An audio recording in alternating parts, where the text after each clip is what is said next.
প্রিয় বন্ধুরা, আমরা অনেকেই কিন্তু এই ডিজিটাল প্ল্যাটফর্মে অর্থাৎ ফেসবুকে আর্নিং করার জন্য আমরা কেউ বা পেজ ওপেন করেছি, আবার কেউ বা আমাদের যে প্রোফাইল আছে এই প্রোফাইল দিয়ে আমরা সামনের দিকে অগ্রসর হচ্ছি, যেটাকে আমরা বিজনেস প্রোফাইল করেছি ডিজিটাল কন্টেন্ট ক্রিয়েটর বা ডিজিটাল ক্রিয়েটর।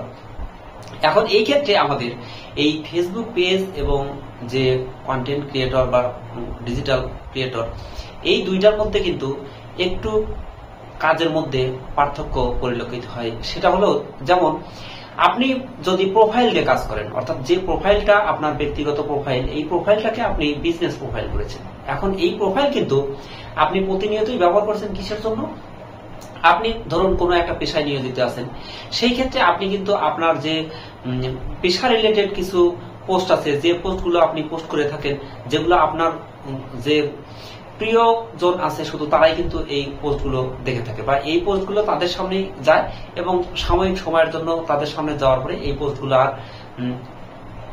কোনো ব্যক্তির সামনে প্রদর্শিত হয় না। এই ক্ষেত্রে আবার এমনও কিছু পোস্ট আছে যেগুলো কিন্তু আপনি আপনার ওই প্রোফাইল দিয়ে আপনি পোস্ট করতে পারেন না, যে আপনার ব্যক্তি রিলেটেড বা আপনার প্রফেশন রিলেটেড, বা আপনি যে একটা প্রফেশনে আছেন এই প্রফেশনে থাকা অবস্থায় আপনি ওই ধরনের পোস্ট করতে পারবেন না। ঠিক এমন অবস্থায় আপনি যদি প্রফেশনাল পেজ খুলে থাকেন, এখন পেজের ক্ষেত্রে দেখুন, আপনি কিন্তু যখন একটা পেজ ক্রিয়েট করলেন তখন এই পেজটা ক্রিয়েটই করেছেন আপনি বিজনেসের জন্য, অর্থাৎ আপনি ফেসবুকে আর্নিং করবেন সেই উদ্দেশ্যে আপনি একটা পেজ ওপেন করেছেন। আর যখন পেজ ওপেন করেছেন তখন সেখানে কিন্তু আপনি এই প্রতিনিয়ত আপনি যে রিলেটেড ভিডিও ক্রিয়েট করবেন সেই রিলেটেড ভিডিও কিন্তু আপনি রেগুলার আপলোড করবেন। এখানে কিন্তু আপনি আপনার উদ্দেশ্য অনুযায়ী একই শ্রেণীর ভিডিও আপনি ক্রিয়েট করবেন এবং একই শ্রেণীর ভিডিও আপনি আপলোড করবেন। সেই ক্ষেত্রে দেখুন, ফেসবুকের যে অ্যালগরিদম আছে বা ফেসবুকের যে রিচ সিস্টেম আছে, সেই ক্ষেত্রে প্রতিনিয়ত কিন্তু ফেসবুক কি করবে, আপনার যে রিলেটেড ভিডিও তৈরি করছেন ওই রিলেটেড ভিডিও যারা দেখে তাদের কাছে আপনার এই ভিডিওগুলো শো করবে। আর যখন এই ভিডিওগুলো তাদের কাছে শো করবে, অটোমেটিক কিন্তু আপনার ভিডিওতে রিচও বেশি হবে, টাইমও অ্যাসিভ হবে, আর্নিংও বেশি হবে। শুধু তাই নয়, আপনার অটোমেটিক কিন্তু ফলোয়ার বৃদ্ধি পাবে।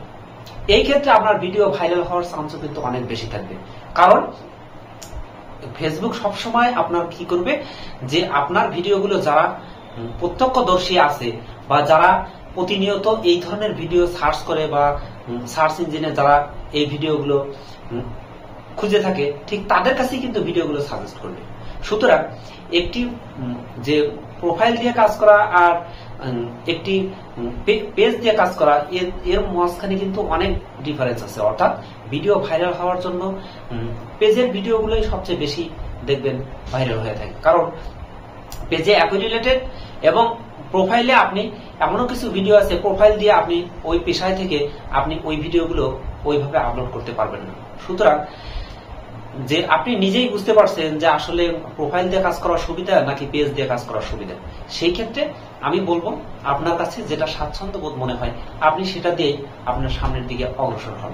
এবং আর্নিং করতে হলে অবশ্যই আপনাকে এর পিছনে সময় দিতে হবে, লেগে থাকতে হবে এবং কঠিন চ্যালেঞ্জ ওভারকাম করে আপনাকে সামনের দিকে অগ্রসর হতে হবে। আপনি পিছু পা হলে কিন্তু হবে না। সুতরাং আপনাকে মন মানসিকতা